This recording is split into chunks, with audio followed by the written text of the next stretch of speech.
Hello students, welcome all of you again. जैसा कि हम लोगों ने अभी तक अकाउंट्स पार्ट 2 का चैप्टर नंबर 5 के हम लोगों ने बहुत सारी मेथड देख ली थी। आगे के लेक्चर में मैंने आपको बोला हुआ था कि हम लोग नेक्स्ट मेथड के अंदर एसेट्स डेप्ट रेशियो, इंटरेस्ट कवरेज रेशियो और third is a stock turnover, ये 3 मेथड देखने वाले हैं। तो चलिए आज मैं आपको डिस्क्रिप्शन देने वाला हूँ। फर्स्ट मेथड टोटल एसेट्स डेप्ट ratio, second is a interest coverage, third is a stock turner and fourth one is proprietor ratio. ये 4 का मैं आपको एक्सप्लेनेशन देने वाला हूँ। बहुत ही इंपॉर्टेंट मेथड है स्टूडेंट्स एग्जाम के पॉइंट ऑफ व्यू से। चारों मेथड में से ऐसा मुझे जनरली अभी तक दिखा है बोर्ड के एग्जाम के अंदर कि क्वेश्चंस पूछे हुए हैं। उसके अंदर भी आई थिंक मेरे यहाँ पे वीडियो के अंदर हाईलाइट हो रहा है प्रोप्राइटर रेशियो, वो बहुत बार पूछा हुआ क्वेश्चन है। And second is a stock turnover, इसी ये क्वेश्चन बहुत बार एग्जाम में पूछे हुए हैं। ओके, तो चलिए मैं स्टार्ट करता हूँ। बहुत ही इजी वे में आपको एक्सप्लेनेशन देने वाला हूँ। तो चलिए देखते हैं। फर्स्ट है टोटल एसेट्स डेप्ट रेशियो। टोटल एसेट्स डेप्ट रेशियो का फॉर्मूला होता है total assets divided by long term liability. तो सम के अंदर आपको टोटल एसेट्स, तो कैसे आप काउंट करोगे टोटल एसेट्स? तो टोटल एसेट्स काउंट करने के लिए फॉर्मूला होता है share capital plus reserve plus non current liability plus current liability. तो आपको सम के अंदर दिख रहा होगा शेयर कैपिटल, पर शेयर कैपिटल के अंदर आपको दोनों अलग अलग दिए हुए हैं, इक्विटी शेयर और प्रेफरेंस शेयर। मैंने क्या करा हुआ है, दोनों का टोटल करके यहाँ पे लिखा हुआ है। प्रेफरेंस आपको दे रहा है 6 लाख, इक्विटी शेयर आपको दे रहा है 10 लाख। उन दोनों का टोटल करके मैंने 16 लाख यहाँ पर लिखा हुआ है। आप एग्जाम में इस तरह से लिखेंगे चलेगा। रिजर्व में मेरे पास 2 लाख, नॉन करंट लायबिलिटी है मेरी 4 लाख और करंट लायबिलिटी मेरी 4 लाख। तो ये सभी का मैं टोटल करूँगा तो मुझे कितना मिलेगा 26 लाख। सो यहाँ पे मेरी टोटल एसेट्स कितनी आ गई 26 लाख। क्लियर है? चलिए, और डिवाइड में आपको दिया हुआ है लॉन्ग टर्म लायबिलिटी। अब लॉन्ग टर्म लायबिलिटी के अंदर सभी बच्चों को डाउट आएगा क्योंकि सर यहाँ पे आपने ओनली फॉर 4 लाख लिखा है, आप ऐसा बोलोगे भी, जबकि यहाँ पे तो हमें non current liability plus current liability दोनों दी हुई है। तो याद रखिएगा हमेशा लॉन्ग टर्म लायबिलिटी के अंदर हम लोग कौन सी लायबिलिटी काउंट करते हैं, जो करंट लायबिलिटी है वो। तो करंट लायबिलिटी की वैल्यू कितनी है 4 लाख। सो मैंने वहाँ पे क्या लिखा हुआ है 4 लाख ही मेंशन किया हुआ है। क्लियर हो गया ये भी आपको? चलिए अब मैं क्या करूँगा, डिवाइड करूँगा तो 26 lakh divided bye 4 lakh, so I gate 6.5। पर इसका आंसर भी हम लोग किस में लिखेंगे? अगेन पीछे क्या दिया हुआ है रेशियो, यानी आंसर किस में लिखा जाएगा रेशियो में, यानी 6.5 रेशियो 1, ये मेरा होगा फाइनल आंसर। क्लियर है? चलिए नेक्स्ट वन आता है मेरा क्वेश्चन नंबर 13। उसके अंदर मुझे निकालना है प्रोप्राइटर रेशियो। प्रोप्राइटर रेशियो का फॉर्मूला होता है shareholder fund divided by total assets. Sum के अंदर अगेन मुझे शेयर होल्डर फंड पहले निकालना पड़ेगा। ऑलरेडी हमने ये फॉर्मूला देखी हुई है शेयर होल्डर फंड की, share capital plus reserve minus profit and loss debit side. Again मैंने शेयर कैपिटल का टोटल कर दिया यहाँ पे, इक्विटी शेयर प्लस प्रेफरेंस का कितना आ गया 20 लाख, रिजर्व मेरी 4 लाख। यहाँ पे मुझे प्रॉफिट एंड लॉस की डेबिट साइड दी हुई नहीं है, अगर दी होती तो मैं उसको डिडक्ट करता, पर यहाँ नहीं दी हुई तो मैं क्या करूँगा 20 lakh plus 4 lakh, so I get 24 lakh is my shareholder fund. So यहाँ पे मैंने 24 lakh shareholder fund specify कर दिया है। अब मेरा बचता है टोटल एसेट्स। अब टोटल एसेट्स के लिए मेरे पास फॉर्मूला है non current assets plus current assets, यानी मैं नॉन करंट और करंट एसेट्स का टोटल करूँगा तो मुझे क्या मिल जाएगी, टोटल एसेट्स मिल जाएगी। सो नॉन करंट एसेट्स थी मेरे पास 12 लाख, करंट एसेट्स थी मेरे 24 lakh, so I get total assets will be 36 lakh. So I mention over here 36 lakh. So after divide 24 lakh divided by 36 lakh I get 0.67 is my final answer. So 0.67 ratio 1। Again क्यों ratio में लिखा हुआ है, क्योंकि प्रोप्राइटर रेशियो के अंदर क्या आता है, फॉर्मूला के अंदर रेशियो आता है। सो आई राइट रेशियो 1 आंसर। ओके, चलिए नेक्स्ट वन मेरा आता है क्वेश्चन नंबर 14। उसके अंदर मुझे निकालना है इंटरेस्ट कवरेज रेशियो। अब इंटरेस्ट कवरेज रेशियो का फॉर्मूला होता है profit before tax divided by interest on long term liability, ये मेरा फॉर्मूला है। अगेन मुझे प्रॉफिट बिफोर टैक्स निकालना पड़ेगा और दूसरा निकालना पड़ेगा interest on long term liability.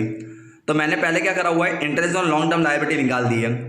तो मुझे डिबेंचर कितने के दिए हुए 20 लाख, पर आगे कितने परसेंट के डिबेंचर है 10% के, तो उसका इंटरेस्ट कितना आएगा 20 लाख का 10%, I get 2 lakh.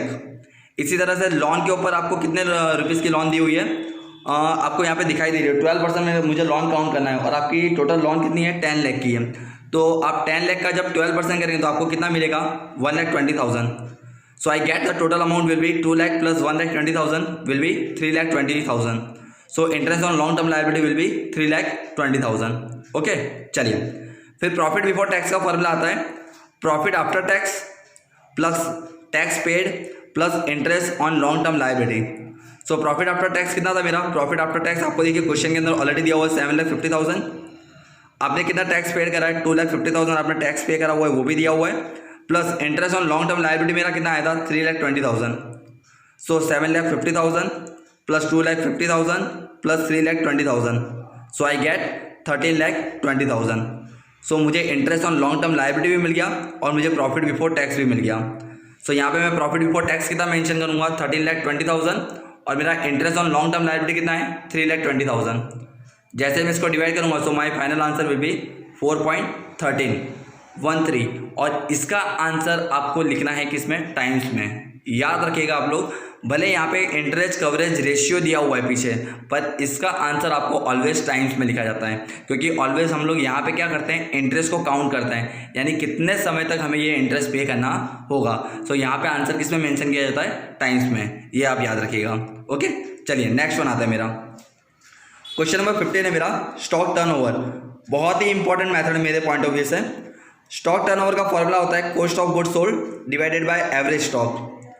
Cost of goods sold again आपने आगे फॉर्मूला देखा हुआ है, मैंने आपको बोला था कि अगर आपके पास सेल्स हो और ग्रॉस प्रॉफिट हो तो आप कॉस्ट ऑफ गुड्स सोल्ड निकाल सकते हो। ओके, पर एक काम करते हैं, पहले हम लोग एवरेज स्टॉक निकाल लेते हैं। तो एवरेज स्टॉक का फॉर्मूला है मेरे पास opening stock plus closing stock divided by 2। Sum के अंदर मुझे ओपनिंग स्टॉक पहले से दिया हुआ है 3,50,000, क्लोजिंग स्टॉक है मेरा 2,50,000 डिवाइडेड बाय मैंने क्या करा है? 2 करा हुआ है। सो 3,50,000 plus 2,50,000 I get 6 lakh. 6 lakh divided by 2 I get 3 lakh. So 3 lakh will be my average stock, जो मैंने यहाँ पर मेंशन किया हुआ है 3 लाख। ओके, चलिए अब मैं निकालता हूँ कॉस्ट ऑफ गुड सोल्ड। तो कॉस्ट ऑफ गुड सोल्ड के लिए फॉर्मूला है सेल्स माइनस ग्रोस प्रॉफिट में करूँगा। सम के अंदर मुझे सेल्स दिया हुआ है 30 लाख, जबकि ग्रॉस प्रॉफिट के लिए आपको देखिए ऐसा लिखा हुआ है, ग्रॉस प्रॉफिट का रेट दिया हुआ है 30%। तो ऑलवेज कभी भी ग्रॉस प्रॉफिट का आपको अगर ऐसा परसेंटेज दिया हो तो ऑलवेज वो वैल्यू किसके ऊपर निकाली जाती है? सेल्स के ऊपर। तो मैं सेल्स का क्या करूँगा? 30% करूँगा, यानी 30 लाख का मैंने जब 30% करा तो मुझे ग्रॉस प्रॉफिट कितना मिल गया? 9 लाख। सो ग्रॉस प्रॉफिट मेरा आ जाएगा finally 9 lakh. So 30 lakh minus 9 lakh I gate 21 lakh, जो मेरा क्या आ जाएगा? कॉस्ट ऑफ गुड सोल्ड आ जाएगा। सो 21 lakh divided bye 3 lakh I gate 7 times. तो स्टॉक टर्नओवर का आंसर किस में लिखा जाएगा? टाइम्स में। सो मेरा फाइनल आंसर क्या आ जाएगा? 7 टाइम्स। क्लियर है ये भी आपको? चलिए नेक्स्ट वन, क्वेश्चन नंबर 16, वो भी स्टॉक टर्नओवर का ही फॉर्मूला है cost of good sold divided by average stock. Sum के अंदर मुझे कॉस्ट ऑफ गुड सोल्ड निकालना है, पर कॉस्ट ऑफ गुड सोल्ड निकालने के लिए यहाँ पे मेरे पास सभी चीज़ें दी हुई हैं। पता है ना, मैंने आपको 2 फार्मूला बोले हुए थे कॉस्ट ऑफ गुड सोल्ड के। फर्स्ट फार्मूला था सेल्स में से ग्रोस प्रॉफिट को माइनस करके, और दूसरा फार्मूला मैंने आपको बोला हुआ था ओपनिंग स्टॉक, परचेज एक्सपेंस, इस तरह के आपको दिए होंगे।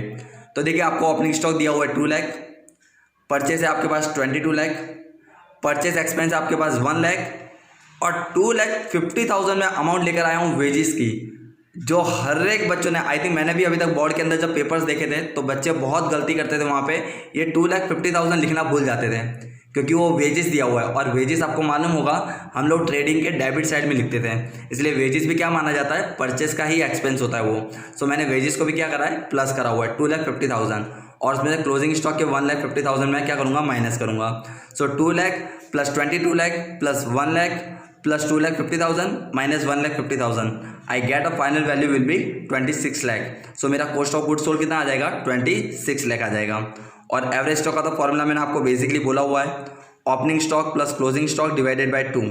ओपनिंग स्टॉक था आपके पास 2 लाख, क्लोजिंग स्टॉक था आपके पास 1,50,000 divided by 2, so you get final answer will B 1,75,000, जो मैंने यहाँ पर पुटअप कर दिया है। सो 26 lakh divided bye 1,75,000 I got 14.86 time is my final answer. Clear हो गया आपको ये भी? ओके, चलिए तो बस स्टूडेंट्स आज की इस वीडियो के अंदर, इस लेक्चर के अंदर आपको मैंने 4 मेथड क्लियर करवाई, total assets left ratio, proprietor ratio, interest coverage ratio and stock turnover. चारों ही 4 मेथड बहुत ही इंपॉर्टेंट है। इसके बाद की जो मेथड्स हैं वो मैं आपको नेक्स्ट लेक्चर में बताने वाला हूं, और नेक्स्ट लेक्चर इस चैप्टर का हमारा लास्ट लेक्चर रहेगा, क्योंकि उसके अंदर हर एक मेथड में कंप्लीट करने वाला हूं। Till then bye and take care.